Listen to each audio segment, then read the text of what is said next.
Behind every face is a story waiting to be told. I'm your host, Camilla. Welcome to What's Your Story? Conversations with Everyday Souls. Hey, thanks for joining me on today's episode. This is a space for open and honest conversations, real people sharing their real stories. There's no judgment or advice. We are here just to listen and maybe learn something along the way, because I believe that no matter who we are, each of us carries something in our story that someone else can learn from. Some episodes may include strong language or sensitive topics, so please listen with an open heart, an open mind, and discretion. Take what resonates and leave the rest. Mid to late November. Around this time of the month, we would have had the house spotless from top to bottom, every nook and cranny, with changing stations tucked away in some of the corners of the house. Our freezer would have been stocked with ready-to-eat meals.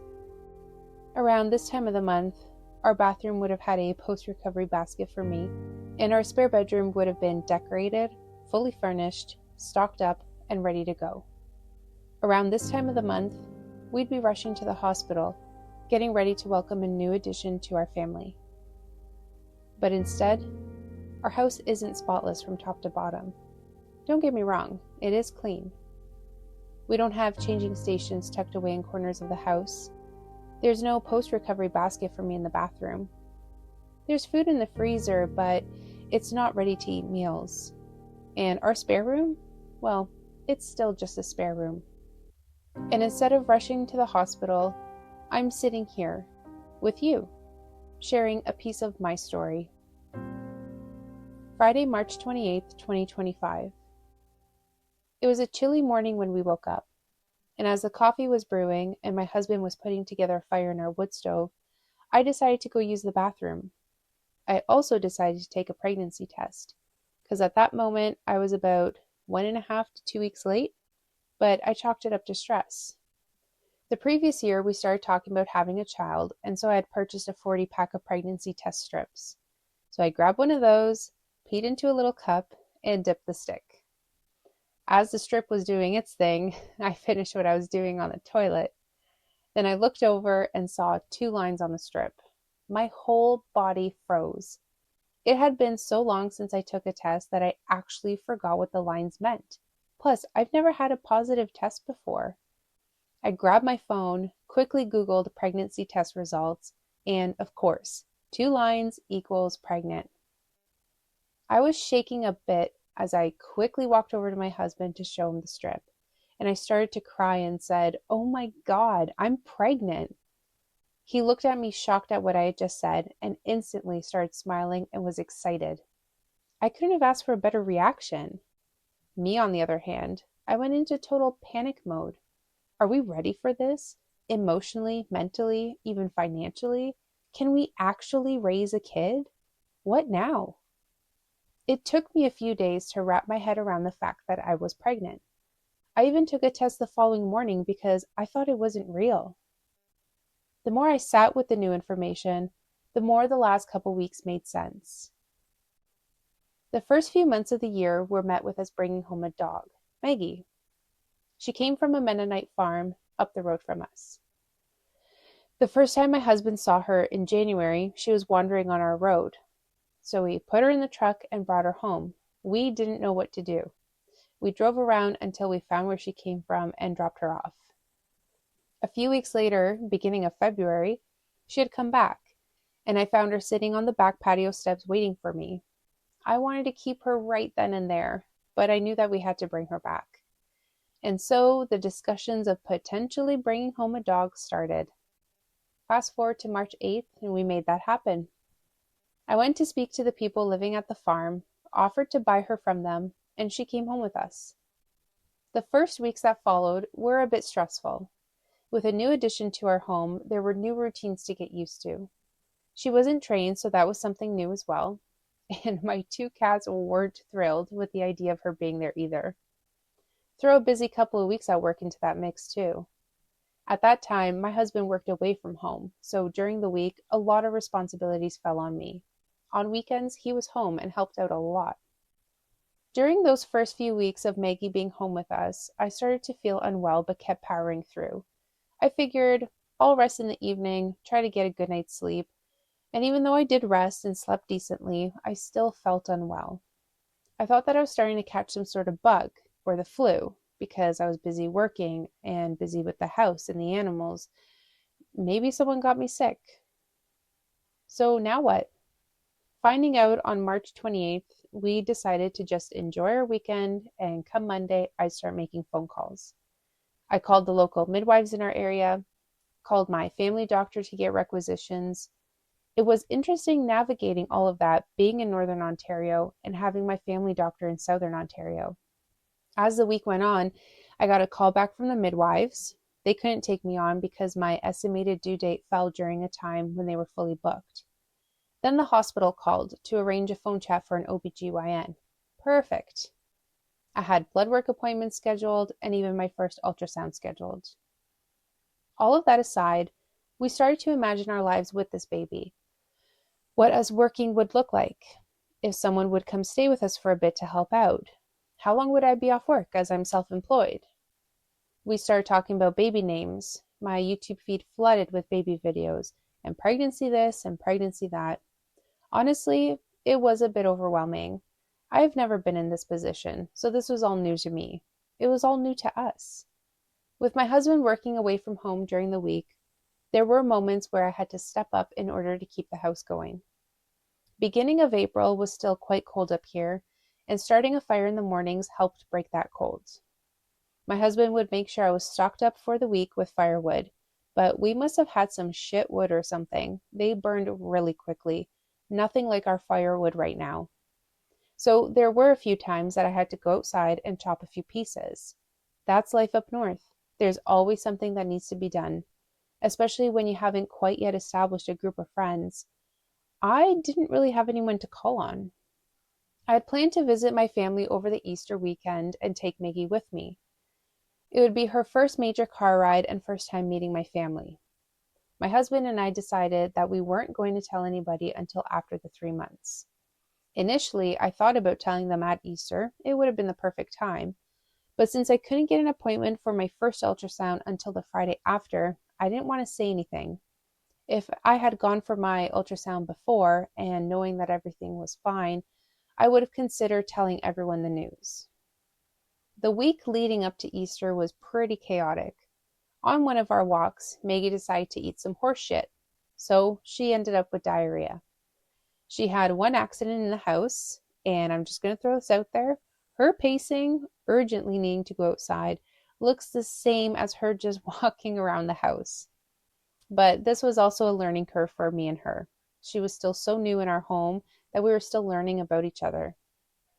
I was in the laundry room trying to quickly switch over my clothes into the dryer before taking her out, and all I heard from our spare bedroom was splattered fart sounds.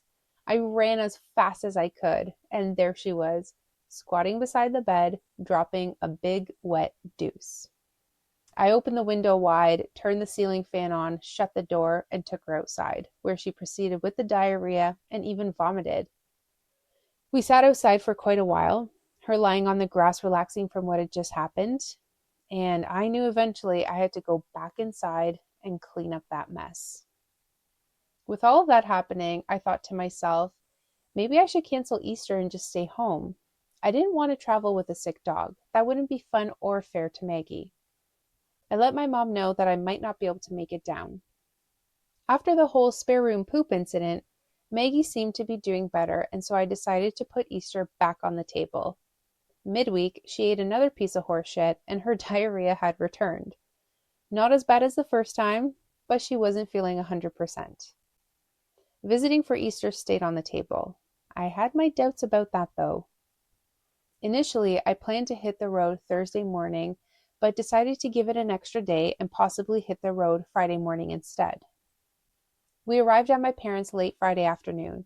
Maggie took to them very quickly and was instantly attached to my dad. For Easter, we have a tradition where we fill up a basket with different foods and head to the church to have the basket blessed. Saturday morning was met with me not wanting to be in Southern Ontario and wanting to just be home.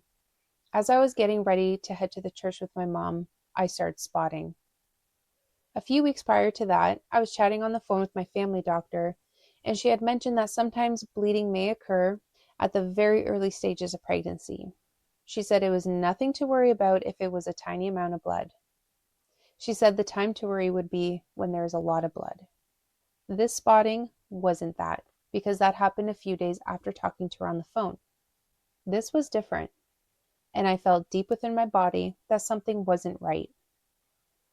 I was texting with my husband, letting him know what was going on, and he did his best to reassure me, to help keep me calm.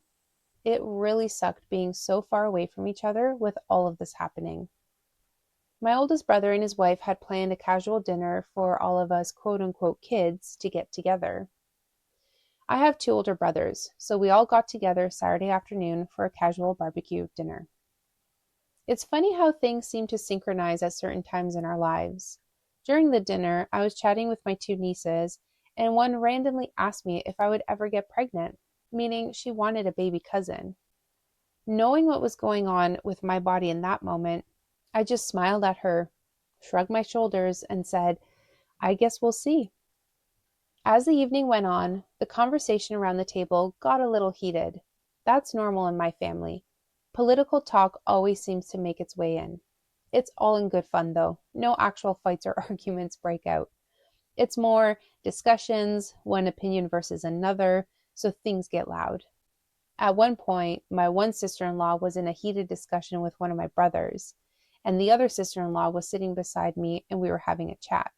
I'm quite sensitive to energies, and at that very moment, there was a lot going on all at once. The discussion around the table was loud. My one sister-in-law was trying to chat with me and ask me questions, and my body was working on, how do I say this, expelling pregnancy tissue. So it got to be too much, and I quickly got up, interrupted my sister-in-law, and said, I need to use the bathroom. For all you listeners out there who have experienced periods, I think you know what I'm talking about when I say period poops. I don't know what more I can say. If you know, you know. That's the feeling I had. So I went upstairs to use the bathroom, and I know the exact moment that the miscarried tissue left my body. For those listening who plan to have a baby, if you miscarry and you're soaking a heavy pad within an hour for 3 hours straight, go to the hospital. That could be a sign of hemorrhaging. I think regardless, a hospital visit isn't a bad idea though. Sometimes our bodies can't expel the pregnancy tissue on its own, and so the doctors and nurses will do a procedure to help remove the remaining tissue. I didn't know this information at the time, and I probably wouldn't have gone to the hospital if I didn't tell my one sister-in-law. Knowing me, I probably would have driven back to my parents' house, suffered silently as I have done many times before, made an excuse that I was tired and wanted to go to sleep, and would have dealt with this on my own, quietly. But I did tell her.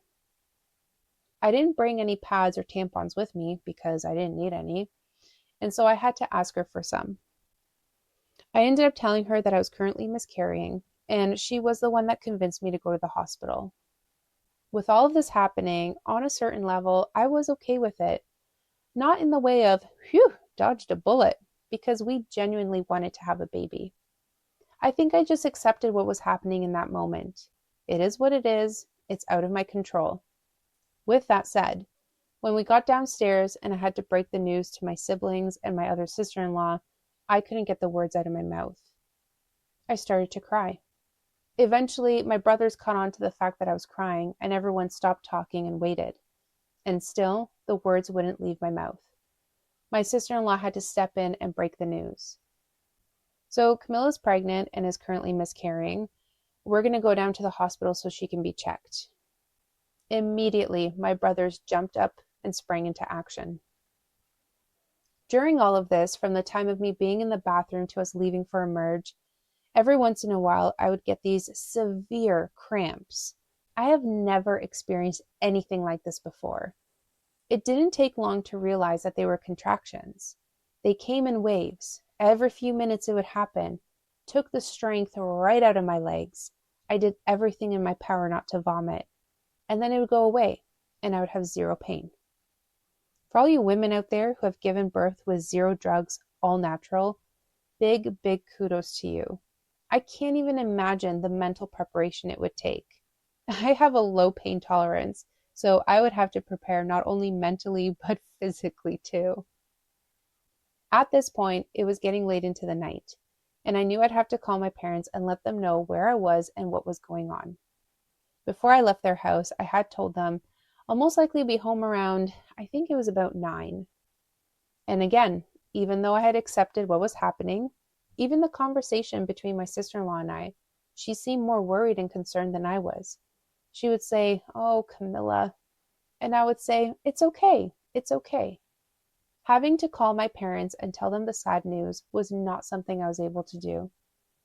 I got on the phone with my mom, and again, the words wouldn't come out. I started to cry. I handed the phone to my sister-in-law, and she helped break the news. I was instructed by the doctor to come back the next morning because they couldn't get a clear image on the ultrasound. The med lab tech that took my blood was so amazing. She was so supportive and compassionate. She also booked my ultrasound appointment. I had told her that we were having Easter brunch the next day, and if there was any way the appointment could be booked for a bit later so I didn't miss it. Thankfully, all I needed to make sure was that my bladder was full for the ultrasound. Didn't need to fast or anything. When I got home from Emerge, my parents were waiting up for me. We hugged, and I told them that it was okay. We talked for a bit, and then I told them I needed to get some sleep. As soon as I closed the bedroom door, I broke down and cried.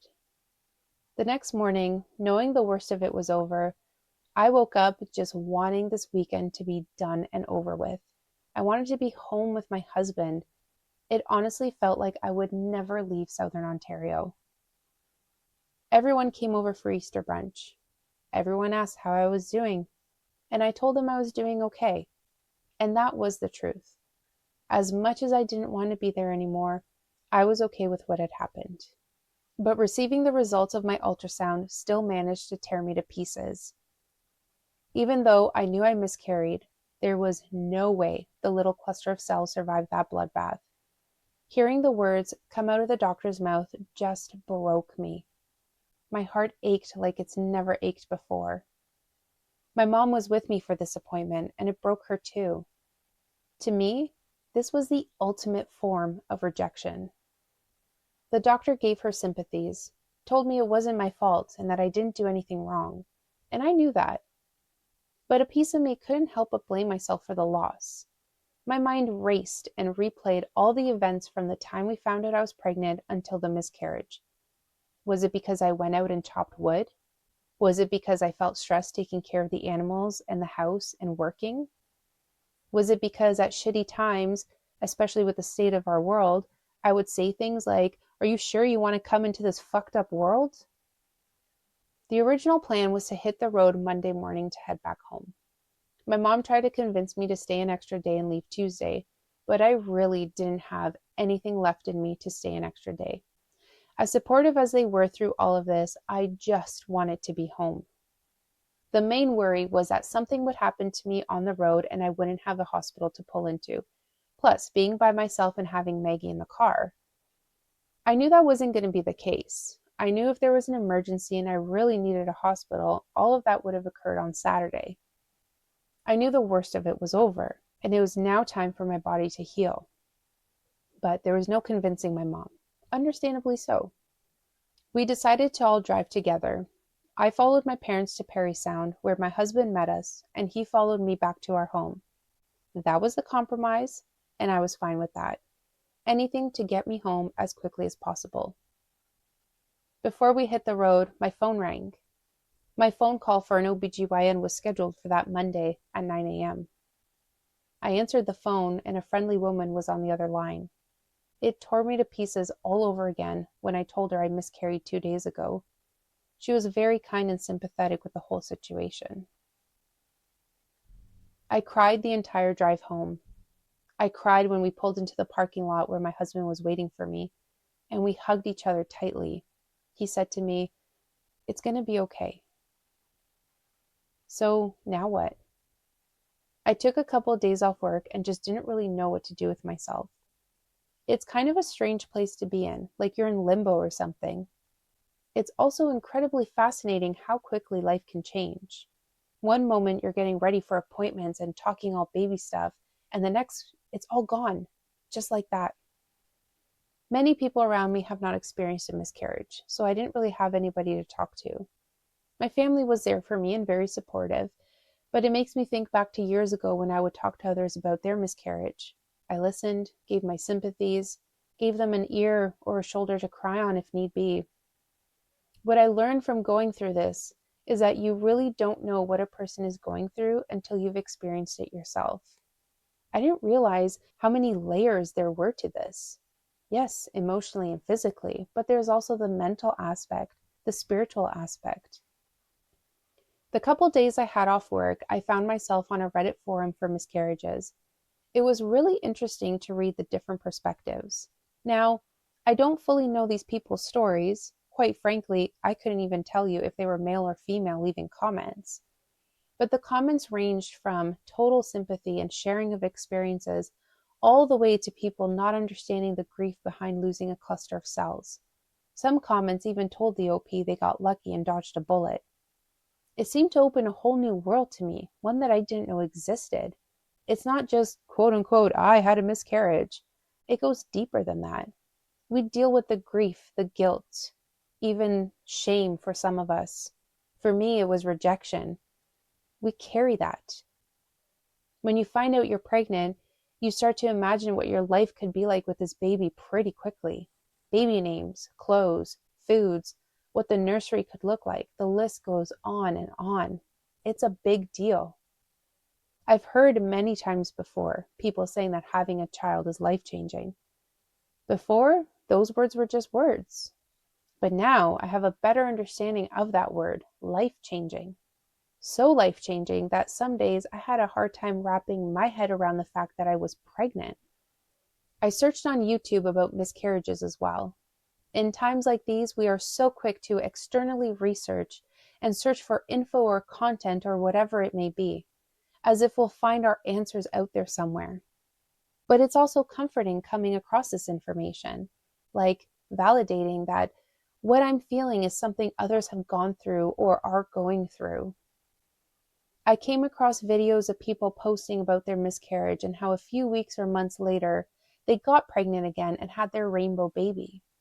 I also came across a video of a woman who had miscarried a year prior to that video, and how she was still struggling, how some days it was difficult for her to get out of bed, how she still wasn't able to get pregnant. It was heartbreaking, but that's also reality, the good and the bad. For me, the emotional ache healed a touch faster than the physical. Earlier, I mentioned that I took a couple days off work. Originally, I canceled my Tuesday and had every intention of working Wednesday. I spent the day on Tuesday going through all the emotions. I was upset, angry, livid even, feeling defeated, crying nonstop. It was awful. But I knew I needed to work through it, so I let myself flow through that. On Wednesday, I managed to get through the morning, but canceled my afternoon. I was going through waves of emotions still, and so spent the afternoon taking it easy and resting, sitting with myself. When I woke up Thursday morning, I felt like a big piece of me had healed. I felt like I was able to truly pick myself up and move forward. I managed to get through part of my morning shift and needed to cancel the rest of my morning. I was experiencing excruciating stabbing pains. The doctor at the hospital told me this was a possibility. If there is any lingering tissue, my body will be working on pushing it out, so it's nothing to be too worried about. I was instructed to take some medication if I really needed to and rest. And so, life continues. It still catches us though. Over the last few months, we've had our moments where we'd be stopped in our tracks with a random thought that had popped into our heads. I remember back in the summer we were driving and I said, I would have been about 5 months pregnant right now. And we just had a silent moment. As of right now, I haven't been able to get pregnant again. We're keeping our heads up though, and we are hopeful. I have gotten to a place where I'm grateful for this experience. Again, not in the, phew, dodged a bullet kind of way. This whole experience taught me so much. On a deeper level, I knew this was something I needed to go through. Why? I don't know. Maybe it was so that I can share this with you. Maybe this episode will reach someone that has gone through a miscarriage and finds comfort in my words. Maybe down the road, someone will have a miscarriage and will need someone to talk to. I'm not sure. But it also doesn't matter what the reason could be. All that matters is that I have gone through it. It has given me a new perspective on pregnancies and life. It has shown me that certain things aren't worth fretting over. Don't sweat the small stuff. It also showed me what I take for granted. I think I took my pregnancy for granted. I didn't realize how common miscarriages are. I figured since I'm pregnant, I'm just going to see this through and have a baby at the end of it. Hence this episode. I'm sharing a piece of my story because I want to help break the silence around this topic. There's nothing to feel guilty about or even ashamed. When I Googled the question, is miscarriage a taboo topic in 2025? The overview's response was, quote, yes, as of 2025, miscarriage largely remains a taboo or highly stigmatized topic in many cultures and workplaces worldwide. Despite its commonality, affecting approximately 1 in 4 known pregnancies, public awareness and open discussion are often inadequate, end quote. And honestly, I would have fallen into that category. If I had canceled Easter and stayed home, I would have miscarried here. I don't know that I would have known to go to the hospital. Maybe my husband would have convinced me to go. Who knows? But if I had stayed home and this all happened here, away from my family, they never would have found out that I was even pregnant. Initially, when this all happened, I didn't want to talk about it because I felt like I did something wrong, even though that's not even close to being true. But now, I don't have an issue talking about it. And I hope that the more I talk about it, the more the silence around the topic will break. Resources and information around women's menstrual cycles, even prenatal, especially postnatal, seem to be few and far between.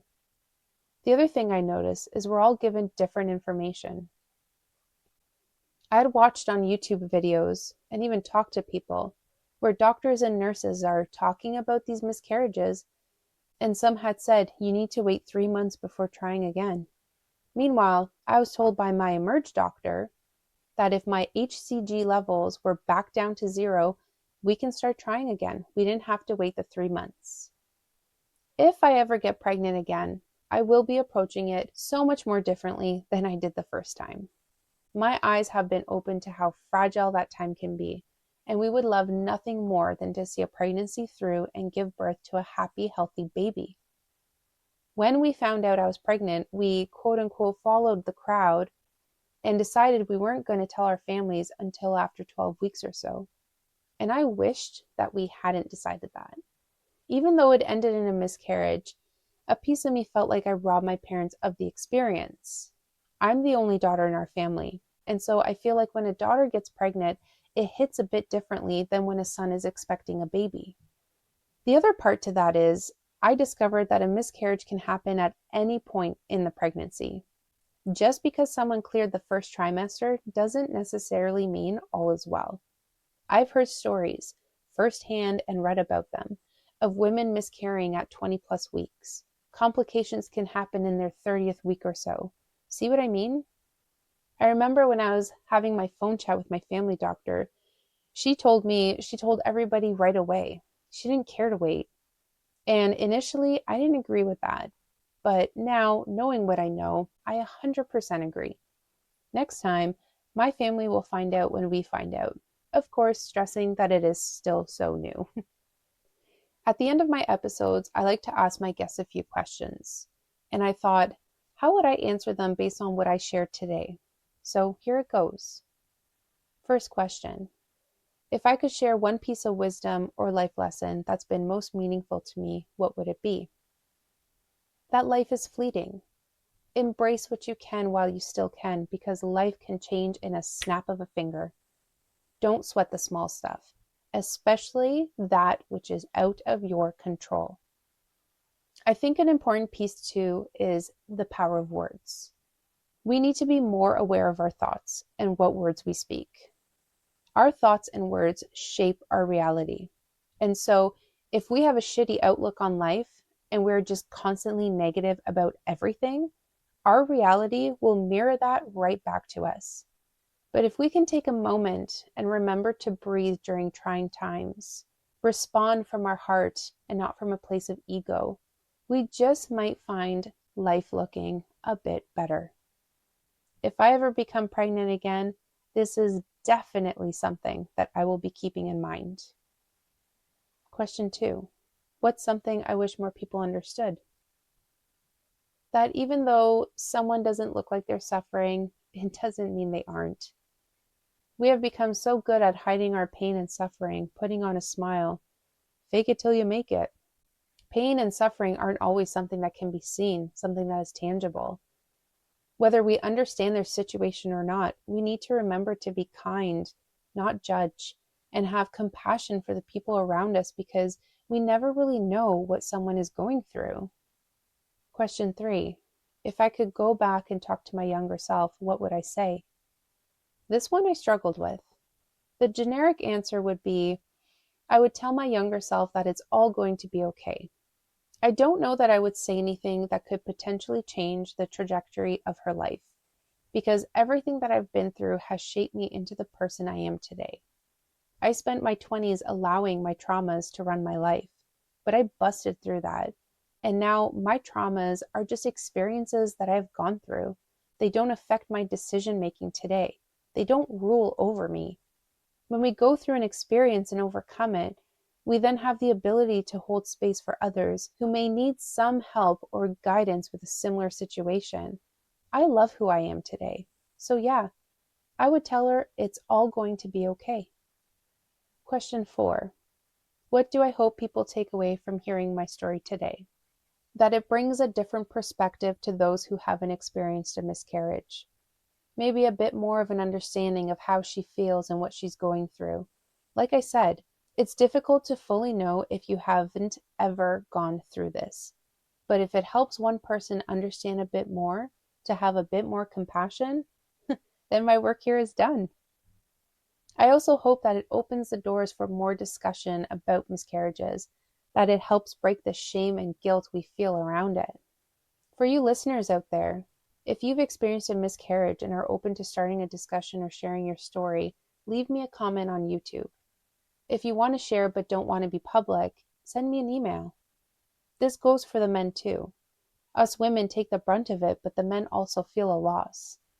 Whether it was your partner who went through it or you directly, let's get the ball rolling and have a chat. Thanks for tuning in.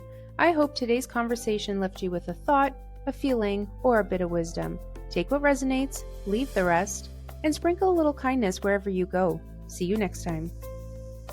If you feel called to share your story, I'd love to hear from you. Reach out anytime at yourstorypodcast25@gmail.com. You'll also find it in the episode description.